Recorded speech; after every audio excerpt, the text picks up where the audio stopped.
Bienvenidos, estimados asistentes. Mi nombre es Paola Vivas y es un verdadero honor y un placer darles la más cordial bienvenida al Cuarto Congreso Mundial de Mujeres Líderes 2024, un evento organizado por Entre Líderes Business Strategy School y precedido por la doctora Rosalind Cabrales. En esta edición virtual nos complace enormemente presentarles a nuestros grandes conferencistas, quienes han preparado un tema de relevancia singular para todos ustedes.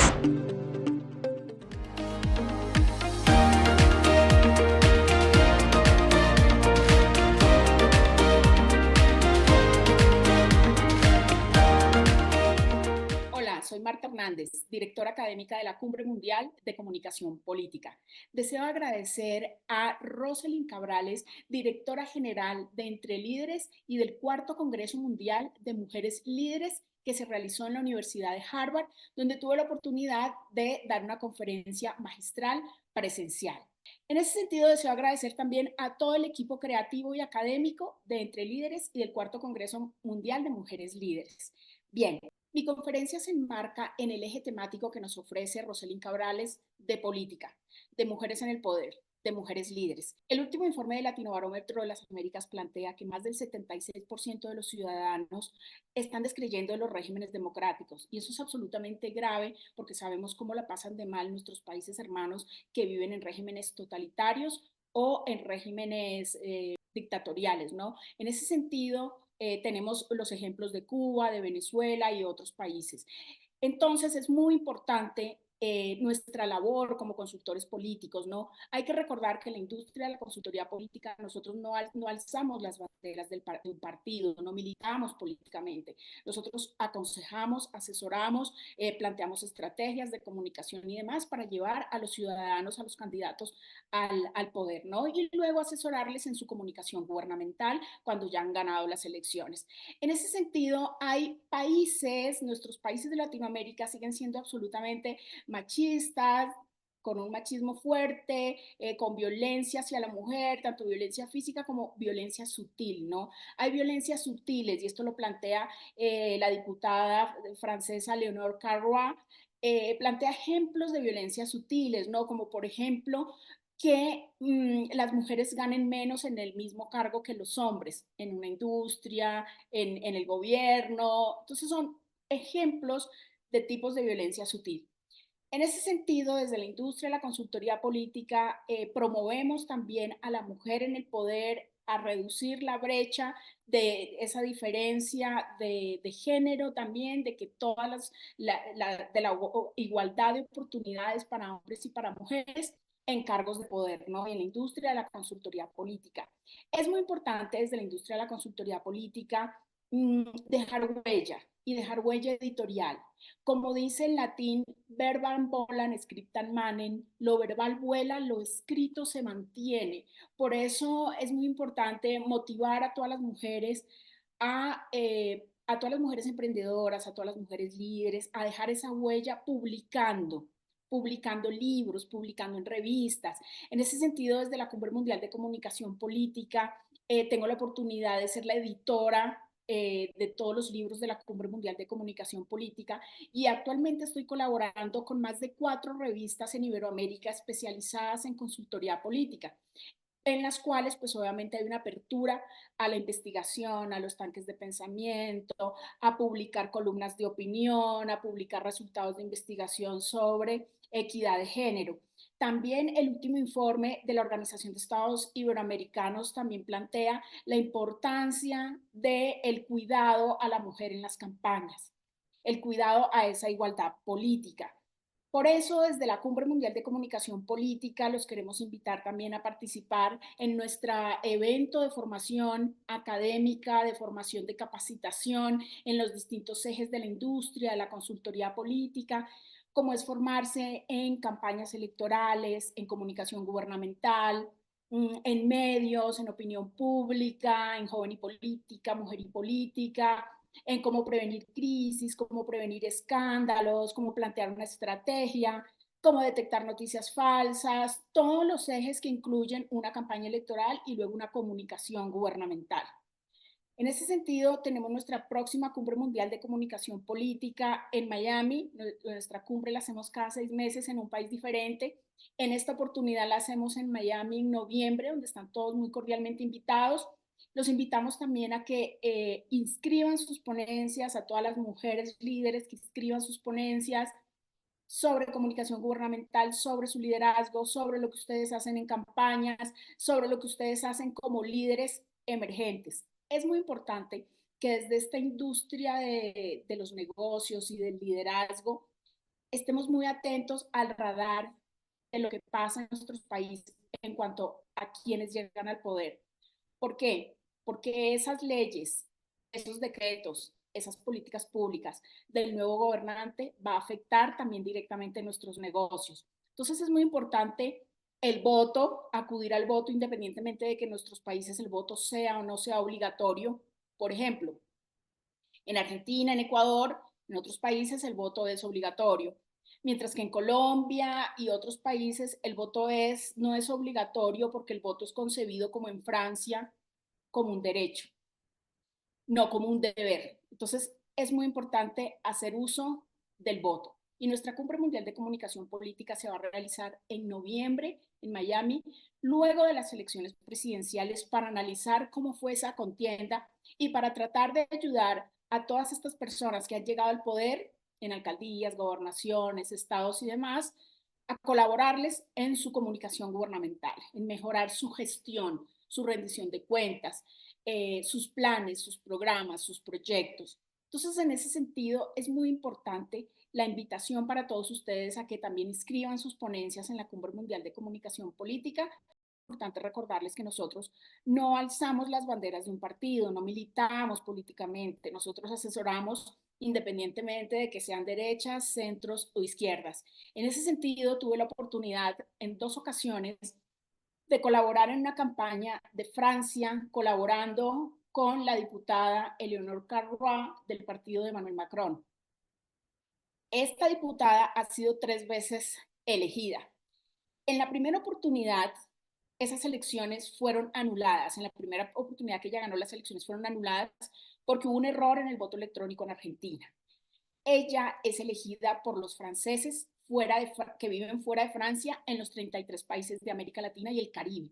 Es decir, en la campaña que yo colaboré, no era una campaña local, no era una campaña en un país, era una campaña en 33 países de América Latina y el Caribe en simultánea nacional.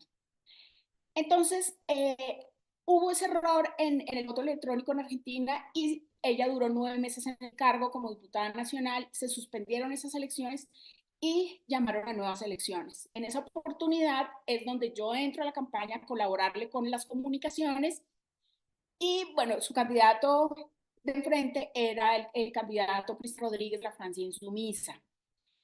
Y la fortaleza de ella como una mujer líder, auténtica, una mujer joven, una mujer que habla más de 5 idiomas, una mujer, como una líder auténtica. ¿A qué nos referimos en política como un líder auténtico? Es que abraza causas reales, es decir, el candidato no nace, sino que se construye, pero no se construye mercantilmente como una Coca-Cola, sino que se construye basado en sus valores y en las causas que abraza.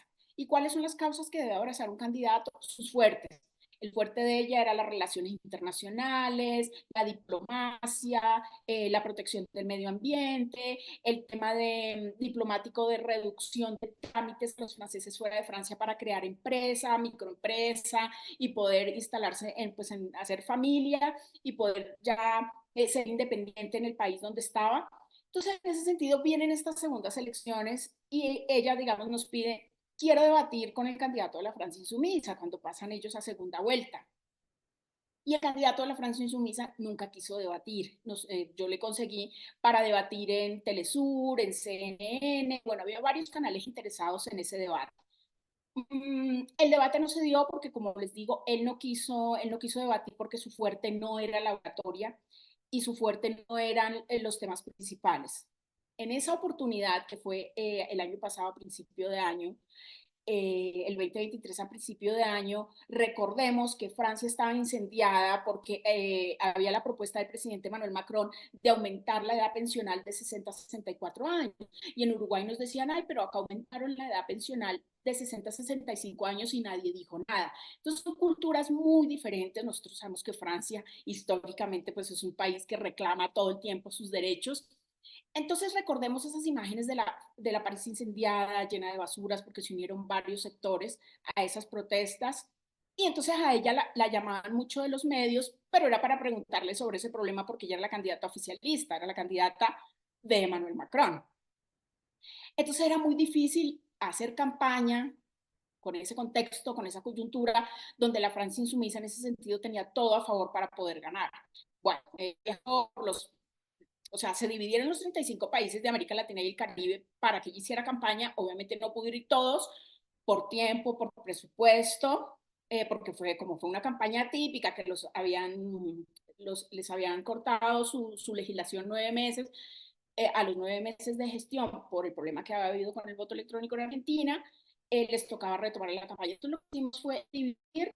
México era Argentina, era Brasil, era Chile, era Colombia, bueno, igual los países más grandes.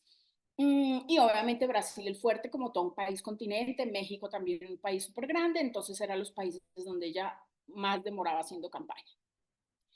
Y las raíces, digamos, del candidato de la Francia insumisa era Uruguay.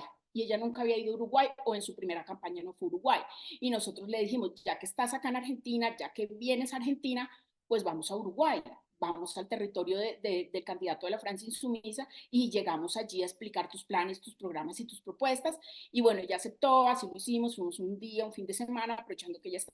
Y de con los franceses fuera de Francia, en los cafés franceses, en la Alianza Francesa, en el Liceo Francés, bueno, como en esos puntos donde se reúne la comunidad francesa. Y ella le daba prioridad en su campaña a ese uno a uno, a sentarse en un café a hablar con el candidato y no a ir a los medios masivos de comunicación. Por ejemplo, en Uruguay se le hizo toda una agenda de medios de estar en directo en los principales noticieros y demás.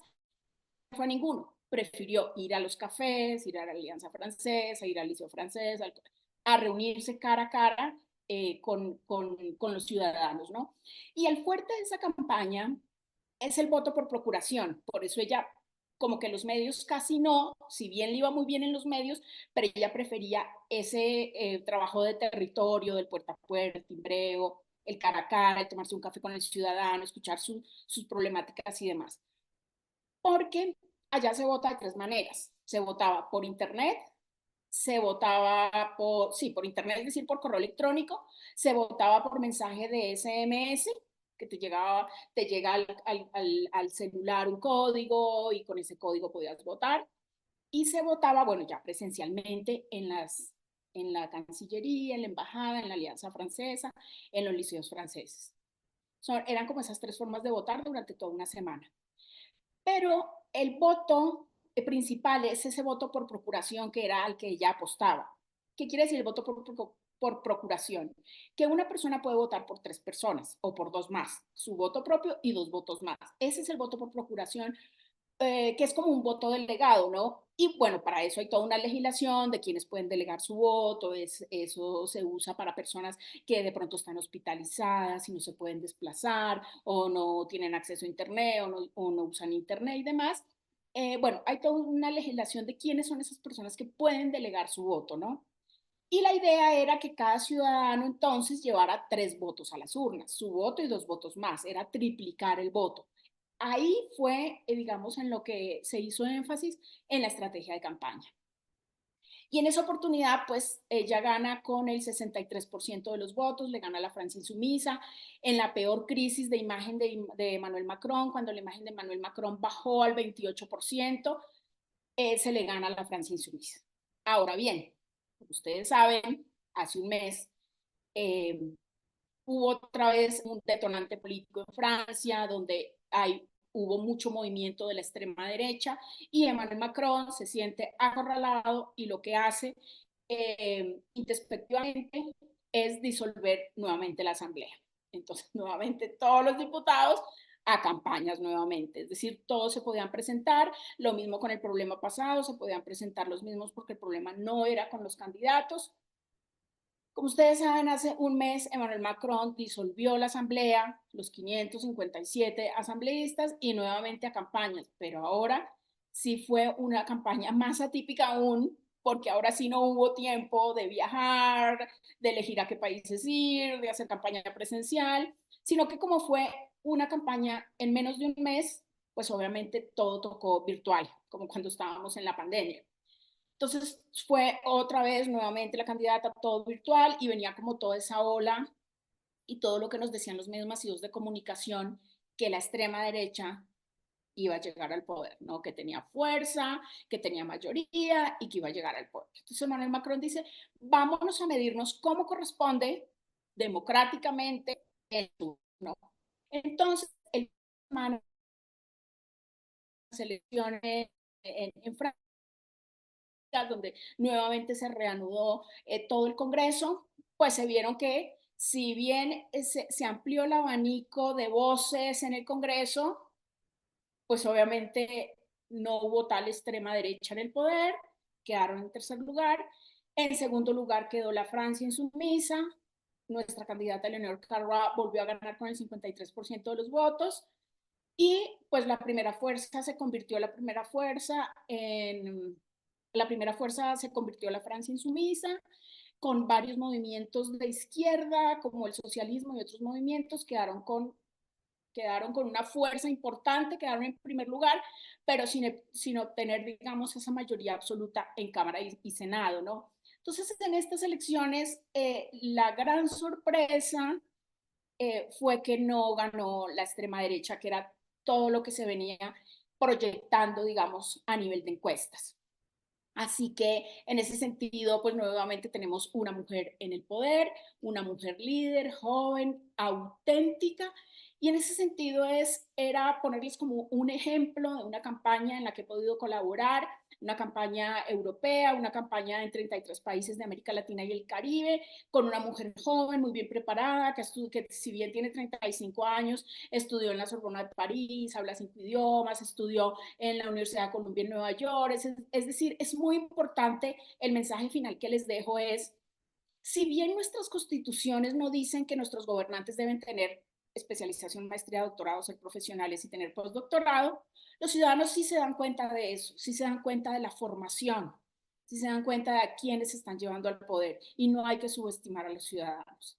En ese sentido, yo les invito a que sigamos construyendo sociedades más justas, más libres, más democráticas y en paz. Muchas gracias.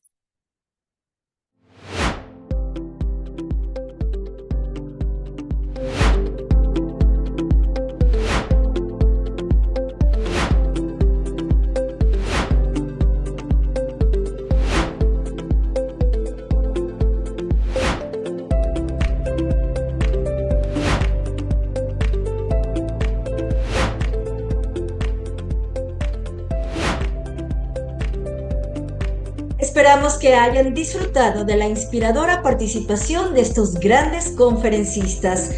Les animamos a que exploren la información detallada sobre sus logros y trayectorias, así como la manera de contactarlos que encontrarán en la descripción de este panel. Además, les extendemos una cordial invitación a suscribirse a nuestro canal para que continúen disfrutando de la programación que cariñosamente hemos preparado para ustedes en el marco del Cuarto Congreso Mundial de Mujeres Líderes. Queremos expresar nuestro más profundo agradecimiento por ser parte de esta maravillosa experiencia y por contribuir a hacer de este evento un espacio de inspiración y empoderamiento para mujeres líderes de todo el mundo. Gracias por su compromiso y participación en el Cuarto Congreso Mundial de Mujeres Líderes 2024.